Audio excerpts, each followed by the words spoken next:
Hi, everyone. Welcome back to I've Been There. I'm Shelby Ray, and I am so excited you're joining me for episode 2. If you tuned in last time, you heard about my journey, the little bit of background of this podcast, from me getting married at 16 to starting my own business and social selling, and all those life lessons in between that we're going to talk about. Thank you for the incredible feedback and love about my very first episode. It means so much to me. So today I want to dive a little deeper into something I've personally battled: self-doubt. Whether it was starting a new career, navigating a relationship, or simply putting yourself out there, self-doubt can be paralyzing. So in this episode, we're going to talk about what self-doubt looks like, how it sneaks into your life, and more importantly, how we can break free from it. Self-doubt often sounds like that little voice, that one that says, "Who do you think you are? You're not enough.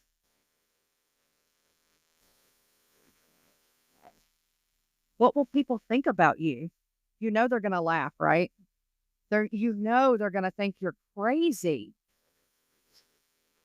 I've heard that voice many, many times.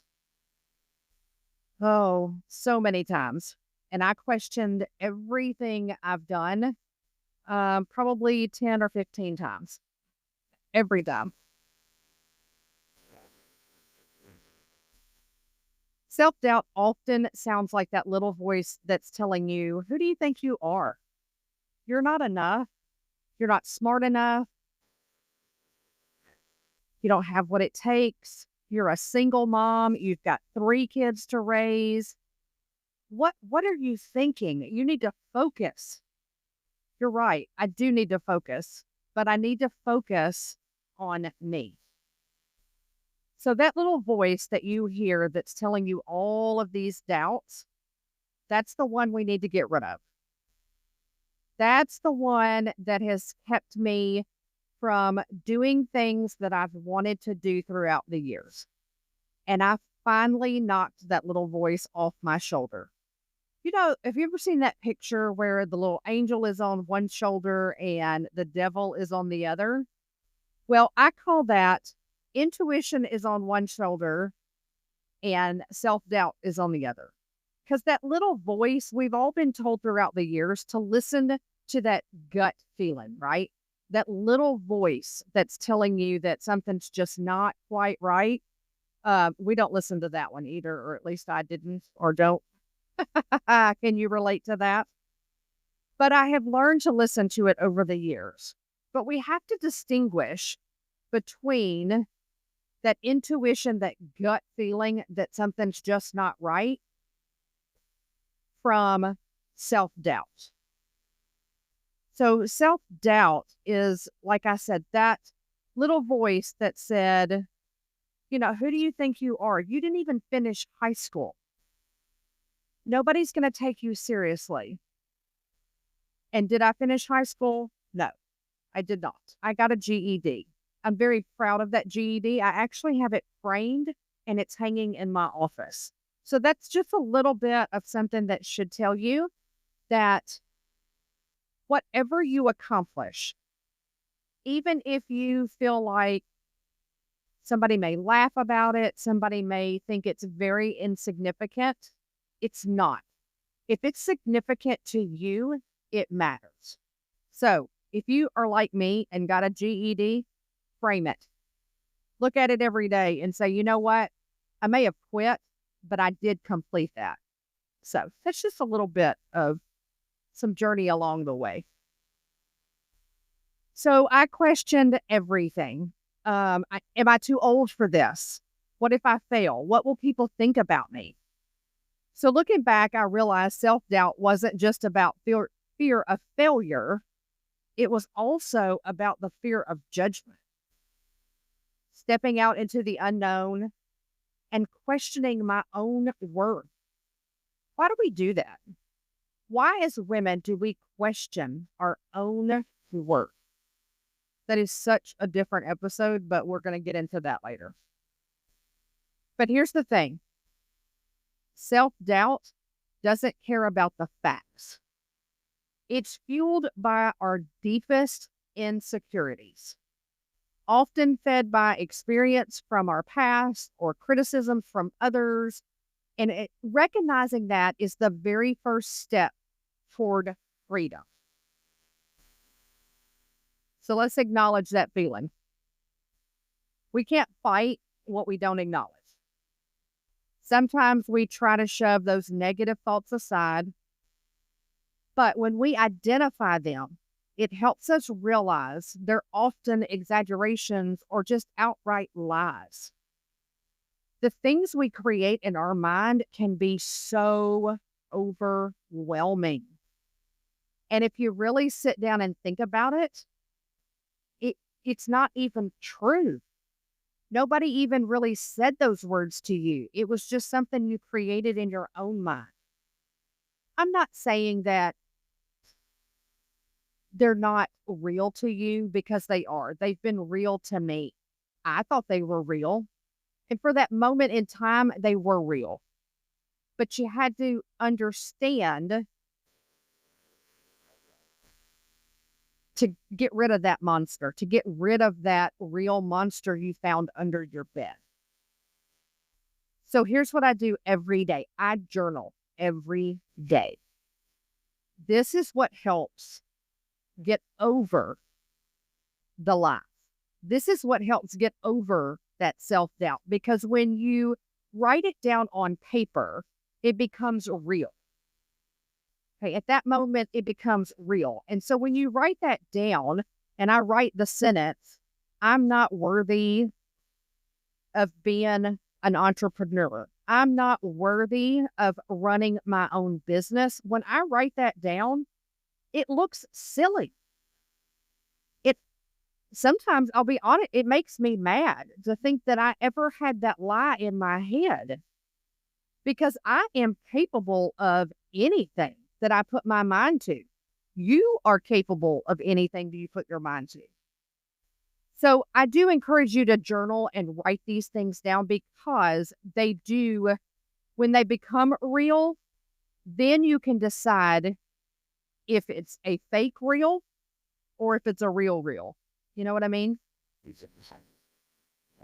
So when you do that, then you can listen to your strengths. You can listen to your achievements. You counter that self-doubt by reminding yourself of what you're already accomplished. So if I wrote down, I have a fear of people laughing at me for my decision or my dream, if I tell somebody about my dream or my vision, if I write that down, I can look back and say, nobody ever laughed at me. Now, people may not have laughed at you because you didn't tell anybody, but they really didn't laugh at you. And you don't have to tell anybody your dream. You can keep it to yourself. Now, I encourage you to tell the world about your dream, but remember this when you do that, okay? Remember that it is your dream. It is something that was placed on your heart, the vision that only you can see.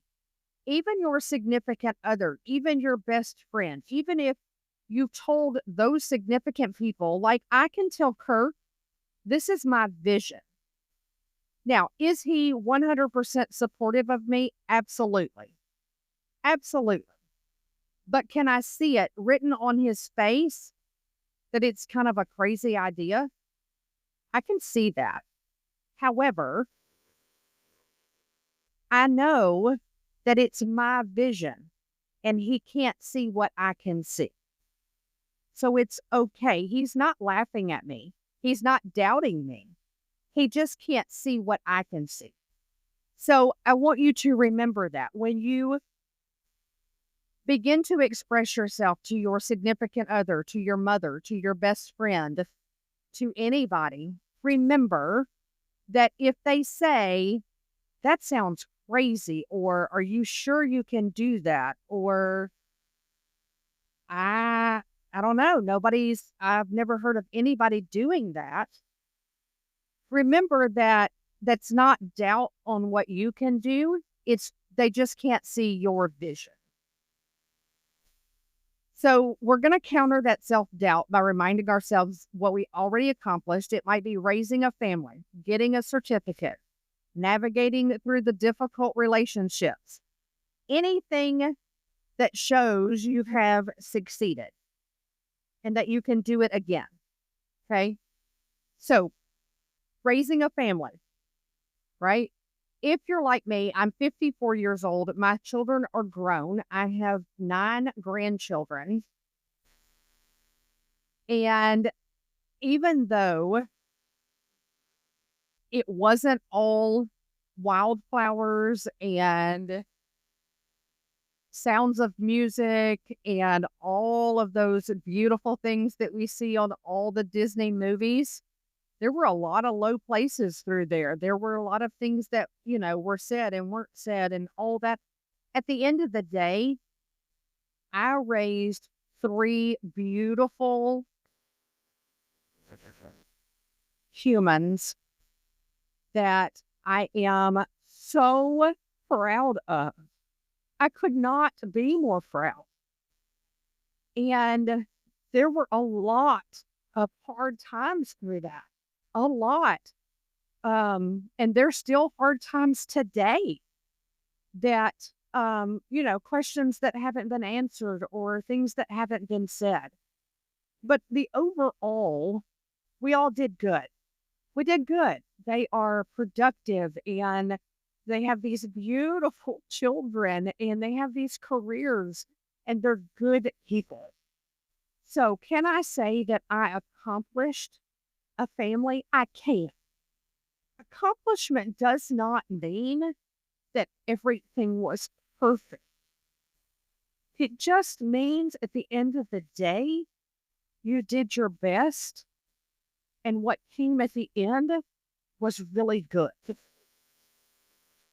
So I want you to remember those as well. We're not meant to do life alone. Okay. And that one is super, super hard for me. I am very, very independent. I am an only child. Okay. My parents have just me. And there's a lot of things that come with being an only child. You become very independent. You become very resourceful. You become very resilient. You can also become very lonely. Okay. And all of those things make it difficult in life for me, not for everyone, but I feel like for me, it makes it very difficult to lean on someone else, to have someone else be very, very close to you. So, and it's a tug of war because I want somebody to love me and, hug me and want to hold my hand and be with me. But I'm going to be completely honest with you. I want that for about 10 minutes. And then I'm like, I'm good. I'm good. I know you love me and I love you. And it's so I struggle with it. But life is not meant to do all by yourself.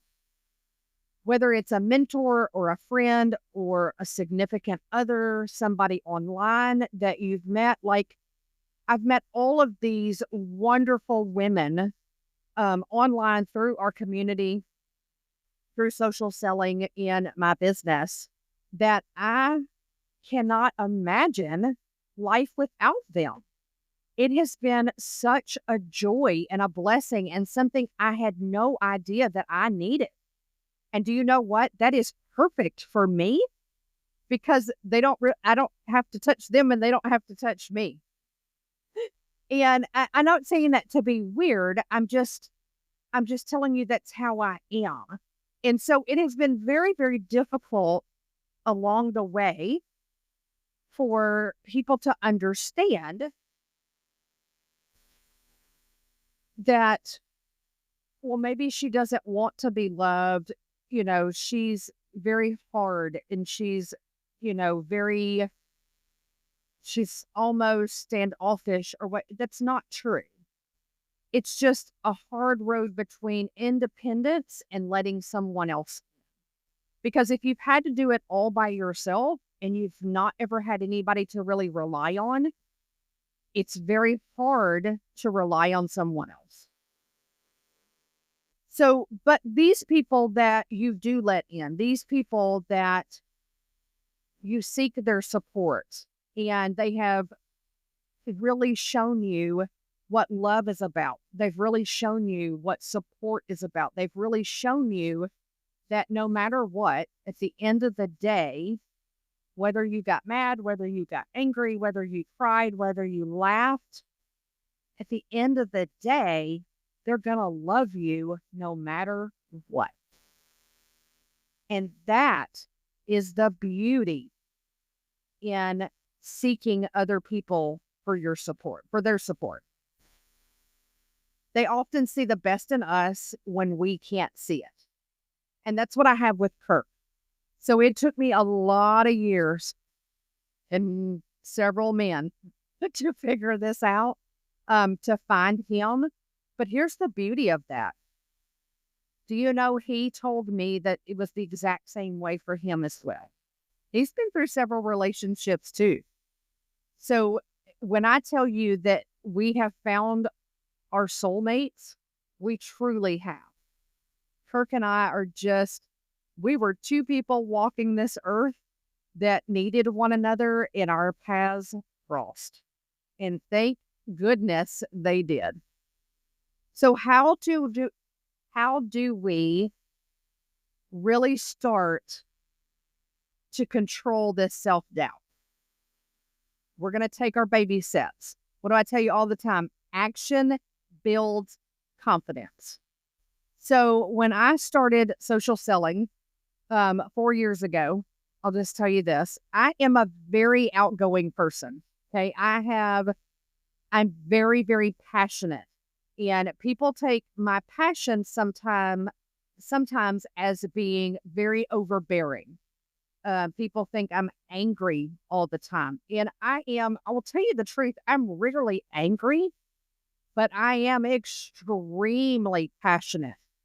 And when I love hard. And when I do something and I play hard. And when I work hard. I do everything at warp speed, 100%. Let's go.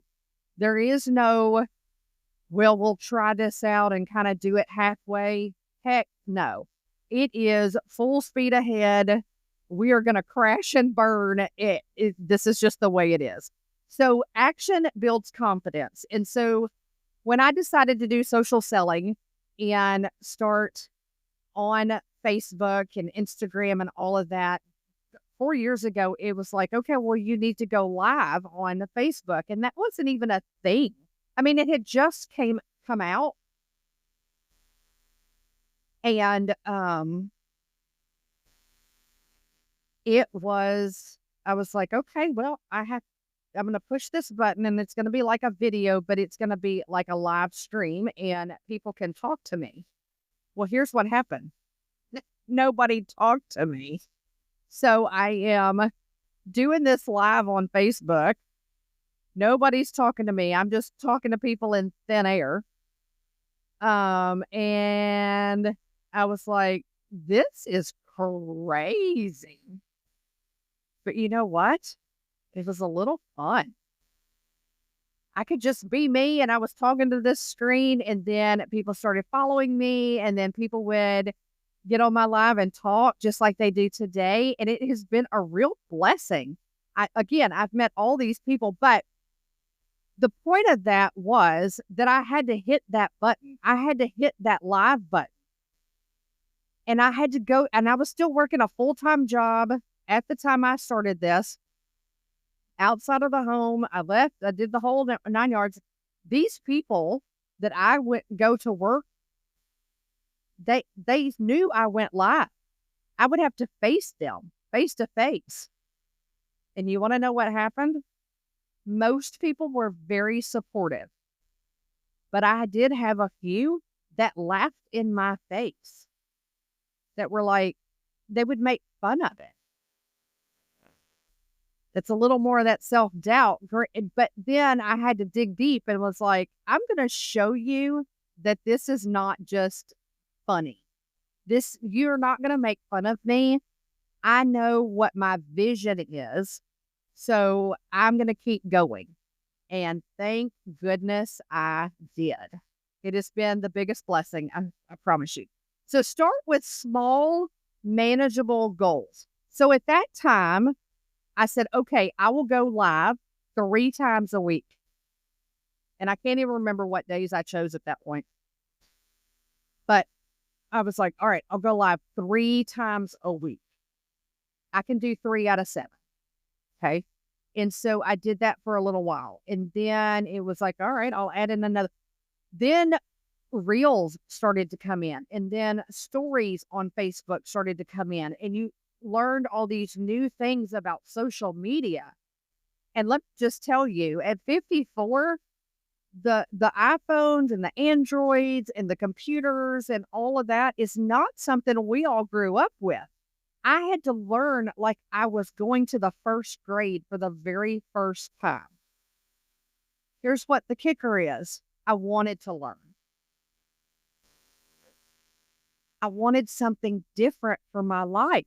So I was willing to overlook that fear, overlook I have no clue as to what I am doing, but I'm going to figure it out. So those baby steps build confidence, and it chips away at every bit of that little self-doubt you have. Now, do I have some? Absolutely. There are days that I wake up and I'm like, I am running on a hamster wheel. I am going nowhere. But guess what? If I give up, that's a deadhead sign I'm not going anywhere at all. But if I stay in my hamster wheel and I keep running, eventually I might get out of that wheel and I might take off. And I am gone because my little legs are still going. And that's what I mean. Just keep going. Okay? So, I post a motivational quote on Facebook every single day. And I've been doing this for the last 3 years, and I have not missed a single day. And I'm going to tell you that's because I believe in the power of daily reminders to refocus your mind on hope and positivity. And I often am asked where I get that information from that I post each and every day about those motivational quotes. That's from me reading positive books, looking at things online, reading my quotes, journaling, doing my personal development.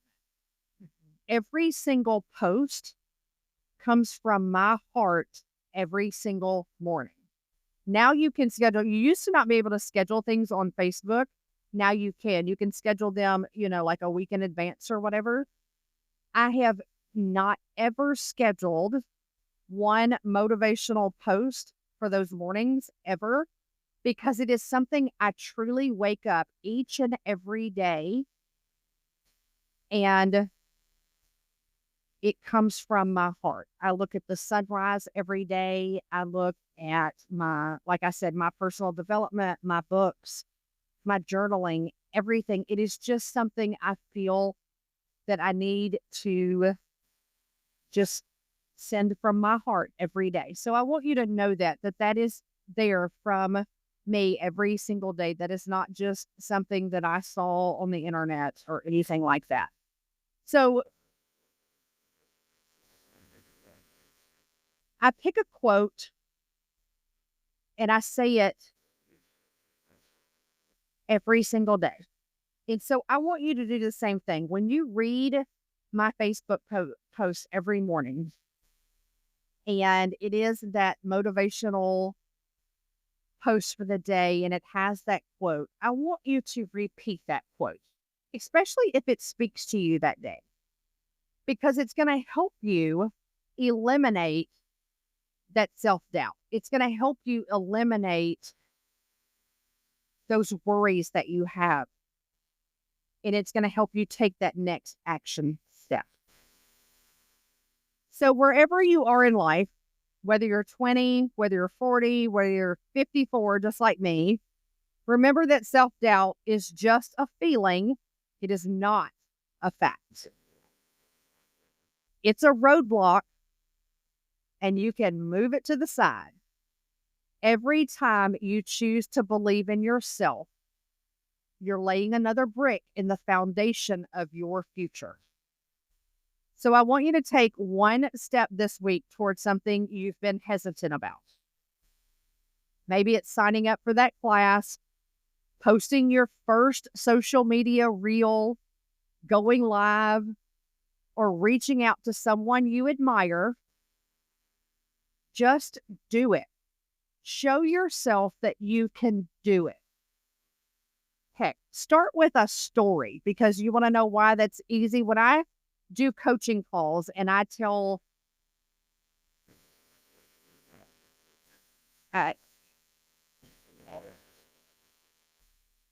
when I do my coaching calls for women that want to start social selling for women on my team, the very first thing I tell them, if you're super scared about going live, if you're super scared about doing a video or a reel, do a story.